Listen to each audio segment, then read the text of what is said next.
Assalamualaikum warahmatullahi wabarakatuh. Saya Faisal Hikmal Parezi dengan NPM 168 mempresentasikan tugas mandiri text mining. Untuk tugas mandiri text mining sendiri itu menjawab beberapa pertanyaan yang sudah dituntutkan dari menggunakan abjad. Untuk yang pertama, di sini ada pengertian topic modeling. Topic modeling adalah teknik analisis teks yang secara otomatis mengidentifikasi dan mengekstrak sekumpulan topik dari teks.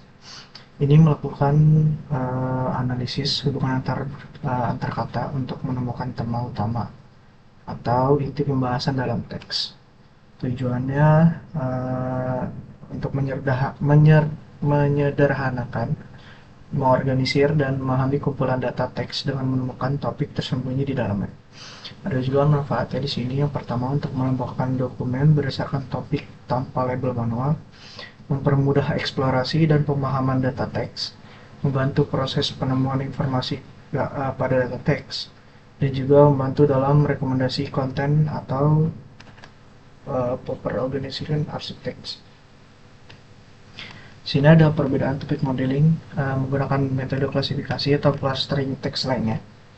Di sini pemodelan topik sebagai distribusi kata yaitu unsupervised yang berfokus pada identifikasi topik tersembunyi dalam dokumen tanpa label atau kategori yang sudah ditentukan.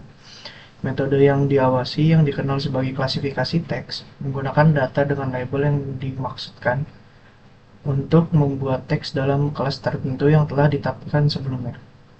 Lalu yang ketiga ada metode unsupervised yang berfokus pada pemodelan kesamaan antar dokumen. Clustering teks bertujuan untuk mengelompokkan dokumen berdasarkan kemiripan umum. Di sini juga ada metode LSA dan juga LDA ya. LSA yang bisa kita sebut sebagai latent semantic analysis. Di sini ada 4 aspek. Yang pertama ada asumsi model, pendekatan, hasil, lalu ada interpretabilitas. Kita masuk ke LSA dulu. LSA itu dari asumsi model tersendiri, dia berdasarkan dekomposisi linear tidak probabilistik. Pendekatannya sendiri menggunakan dekomposisi matriks atau SVD untuk matriks frekuensi kata yang ditemukan dalam dokumen. Hasilnya sendiri, vektor menampilkan kata dokumen dalam ruang latent. Interpretabilitasnya karena hasilnya memiliki dimensi latent, menjadi lebih sulit untuk dipahami sebagai topik. Di sini ada LDA-nya juga. Asumsi model dari LDA memodelkan dokumen sebagai campuran topik dengan distribusi kata probabilistik. Pendekatannya menggunakan intervensi Bayesian, biasanya menggunakan sampling Gibbs atau variational interface. Hasilnya distribusi probabilitas topik dan kata untuk setiap dokumen. Interpretabilitasnya mungkin lebih mudah untuk menggambarkan sebagai kumpulan topik tertentu. Contoh sederhana bagaimana kedua metode tersebut mengelompokkan kata atau dokumen berdasarkan topik. Seperti kita memiliki kumpulan dokumen tentang teknologi, kesehatan, dan nutrisi, dan olahraga atau kebugaran.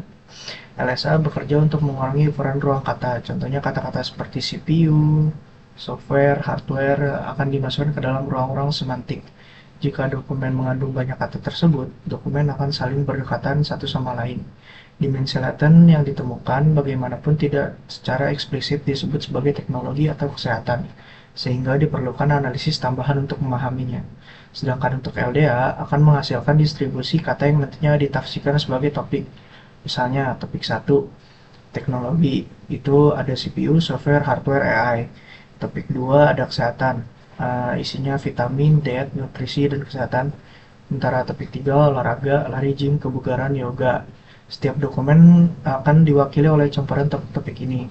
Misalnya dokumen tentang aplikasi kesehatan dapat mencakup 30% olahraga dan 70% teknologi.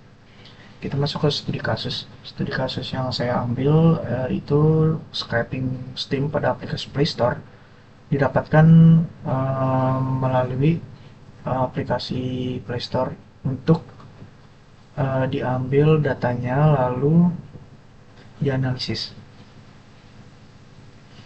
Ini contoh data yang sudah dipisahkan dari dari data-data yang bersifat tidak perlu. Terus ada visualisasi hasil metode topik ini yang LSA topik 1 sampai topik 5. Lalu di sini ada penjelasan tentang kode di Google Colab-nya. Terus ini yang LDA.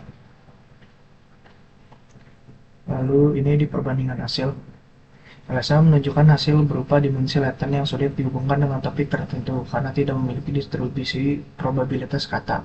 Sementara LDA menunjukkan hasil berupa distribusi probabilitas kata yang jelas untuk tiap topik, sehingga mudah diinterpretasikan.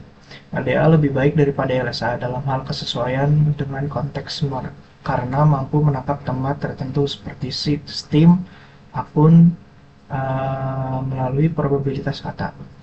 Sebaliknya, LSA lebih buruk karena hasilnya lebih abstrak dan sulit disesuaikan dengan tema yang relevan dengan produk. Jadi ada interpretasinya.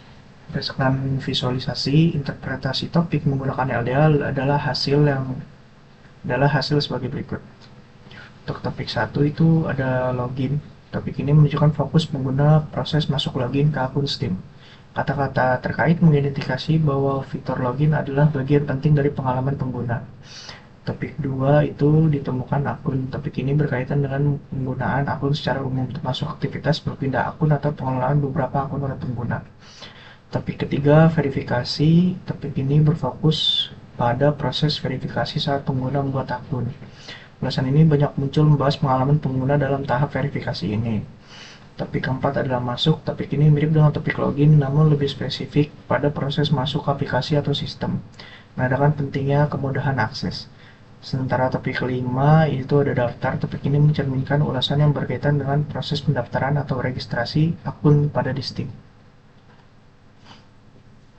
Kesimpulan dari hasil analisis, berdasarkan analisis yang telah dilakukan, metode LDA memberikan hasil yang lebih mudah diinterpretasikan karena mampu mengelompokkan tema spesifik seperti login, akun, atau verifikasi melalui probabilitas kata.